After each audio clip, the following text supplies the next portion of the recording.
एक ही मंत्री, दो बयान और दोनों में जमीन आसमान का फर्क। 27 जून 2026 को केंद्रीय मंत्री नितिन गडकरी कहते हैं, पेट्रोल में इथेनॉल मिलाने से मेरा कोई लेना देना नहीं है।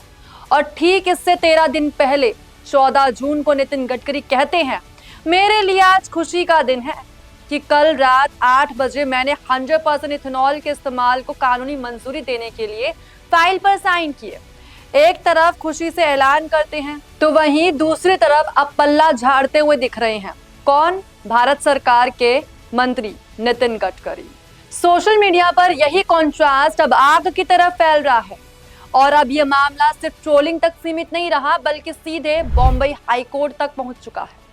आपको पूरी कहानी बताते हैं शुरू से अंत तक, एक एक कड़ी जोड़कर। ध्यान से सुनिएगा।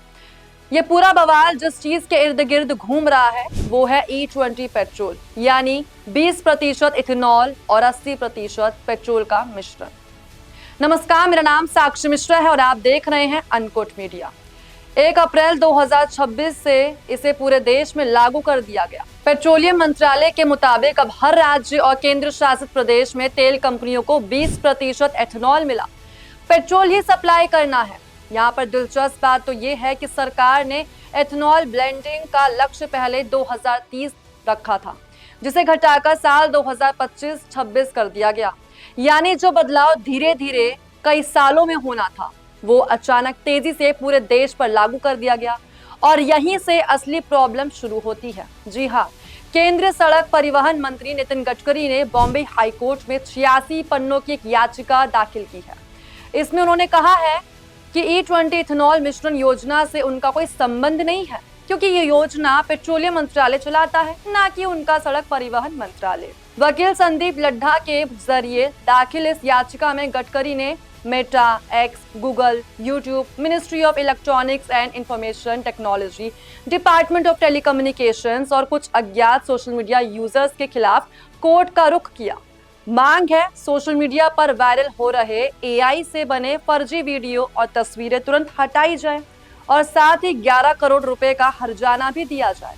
नितिन गडकरी जी का कहना है कि इन वायरल पोस्ट में उन्हें गलत तरीके से E20 योजना और उससे जुड़े कथित भ्रष्टाचार से जोड़ा जा रहा है। याचिका में यह भी दावा किया गया है कि कुछ पोस्ट में यह दिखाया गया है कि उनके परिवार को इस योजना से गलत तरीके से आर्थिक फायदा हुआ है, जिसे गडकरी ने पूरी तरीके से झूठा बताया है।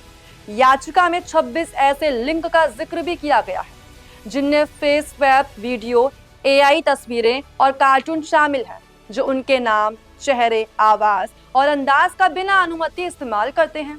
हालांकि गडकरी ने यह भी कहा है कि वे अपनी नीतियों की जायज आलोचना रोकना नहीं चाहते, लेकिन जिन पोस्ट पर एतराज है उनमें अपशब्द और मनगढ़ंत बयान शामिल है जो राजनीतिक आलोचना या व्यंग्य की सीमा से बाहर जाते हैं।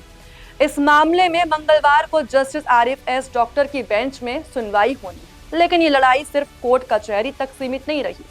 आम आदमी पार्टी ने ऐलान कर दिया है इसको लेकर कि वो अगले महीने से E20 नीति के खिलाफ राष्ट्रीय अभियान चलाएगी। साथ ही पार्टी के राष्ट्रीय संयोजक अरविंद केजरीवाल ने दिल्ली के कॉन्स्टिट्यूशन क्लब में national town hall against E20 आयोजित करने की घोषणा की है, जिसमें ऑटोमोबाइल विशेषज्ञों, गाड़ी मालिकों और इस नीति से प्रभावित आम लोगों को बुलाया जाएगा। केजरीवाल के मुताबिक E20 नीति वापस लेने की मांग वाली ऑनलाइन याचिका पर अब तक 2 लाख से ज्यादा लोग साइन कर चुके हैं और 1 अगस्त की बैठक के बाद ये सारे ज्ञापन प्रधानमंत्री नरेंद्र मोदी को सौंपे जाएंगे। वहीं दूसरी तरफ उत्तर प्रदेश कांग्रेस कमेटी के अध्यक्ष अजय राय ने प्रधानमंत्री को पत्र लिखकर केंद्रीय सड़क परिवहन मंत्री नितिन गडकरी और पेट्रोलियम मंत्री हरदीप सिंह पुरी दोनों को तत्काल पद से हटाने की मांग की है। दरअसल उनका आरोप है कि E20 नीति पूरी तरीके से विफल साबित हुई है और इसे लेकर जनता में भारी नाराजगी बढ़ रही है। साथ ही उन्होंने पूरे मामले की निष्पक्ष जांच की मांग भी की है।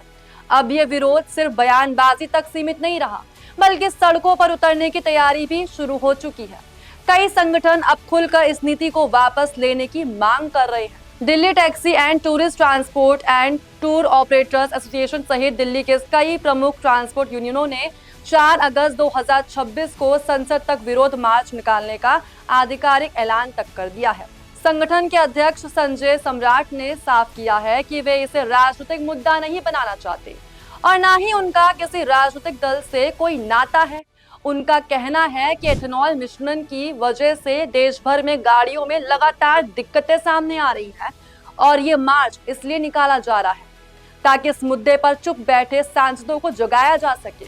वहीं all India motor and goods transport association के अध्यक्ष राजेंद्र कपूर का कहना है कि E20 पेट्रोल के कारण वाहनों के इंजन, रबर पाइप और फ्यूल सिस्टम को सीधा और भारी नुकसान पहुंचता है और उनका मानना है कि सरकार को इस ईंधन को हर किसी के लिए अनिवार्य नहीं बनाना चाहिए। इस पूरे विवाद में अब सिर्फ राजनीतिक दल या ट्रांसपोर्ट यूनियन ही नहीं बल्कि आम लोग भी अपनी परेशानी खुलकर बयां कर रहे हैं। पंजाबी सिंगर रेशम सिंह अनमोल का एक इंस्टाग्राम वीडियो इन दिनों खूब वायरल हो रहा है, जिसमें उन्होंने दावा किया है कि E20 पेट्रोल की वजह से उनकी नई डिफेंडर SUV खराब हो गई है। पहली सर्विस के बाद ये अचानक चलते चलते बंद हो गई। जब गाड़ी को कंपनी में जांच के लिए भेजा गया तो बताया गया इसको लेकर कि फ्यूल पंप पूरी तरीके से खराब हो चुका है और इसकी वजह खराब क्वालिटी का फ्यूल बताया गया। रेशम सिंह ने वीडियो में हाथ जोड़कर, जी हाँ, हाथ जोड़कर सरकार से अपील की कि एक ऐसी लिस्ट जारी कीजिए जिससे पता चल सके कि कहाँ अच्छी क्वालिटी का पेट्रोल मिल सकता है, क्योंकि ये समस्या सिर्फ उन्हें नहीं बल्कि कई और लोगों को भी झेलनी पड़ रही है। इससे पहले भी कई गाड़ी मालिक दावा कर चुके हैं कि उनकी पुरानी गाड़ियों का माइलेज 3 से 7% तक गिर गया है। हालांकि मारुति, टोयोटा और मर्सिडीज जैसी कंपनियों का कहना है कि साल 2023 से 2025 के बीच बनी उनकी गाड़ियां पहले से ही E20 फ्यूल के हिसाब से डिजाइन की गई है। ये पूरा मामला अब कई परतों में उलझ चुका है।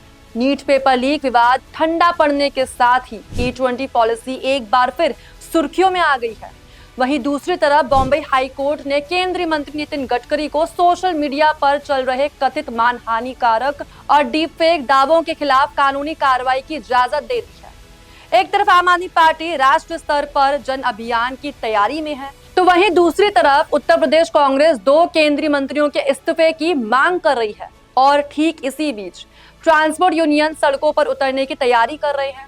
तो आम लोग सोशल मीडिया पर अपनी गाड़ियों की तकलीफ बयां कर रहे हैं।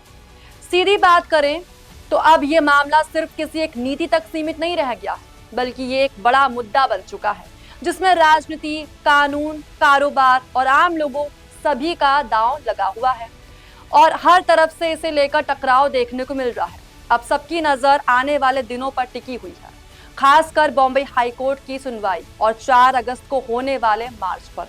आपको क्या लगता है, क्या आम लोगों को इस पूरे विवाद से कोई राहत मिल पाएगी? क्या कोर्ट की दखल के बाद इस मामले में बड़ा बदलाव देखने को मिलेगा?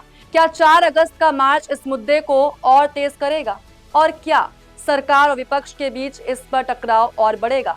आप लोग क्या सोचते हैं? कमेंट करके जरूर बताइएगा और ऐसे ही देखते रहे अनकट मीडिया को। धन्यवाद।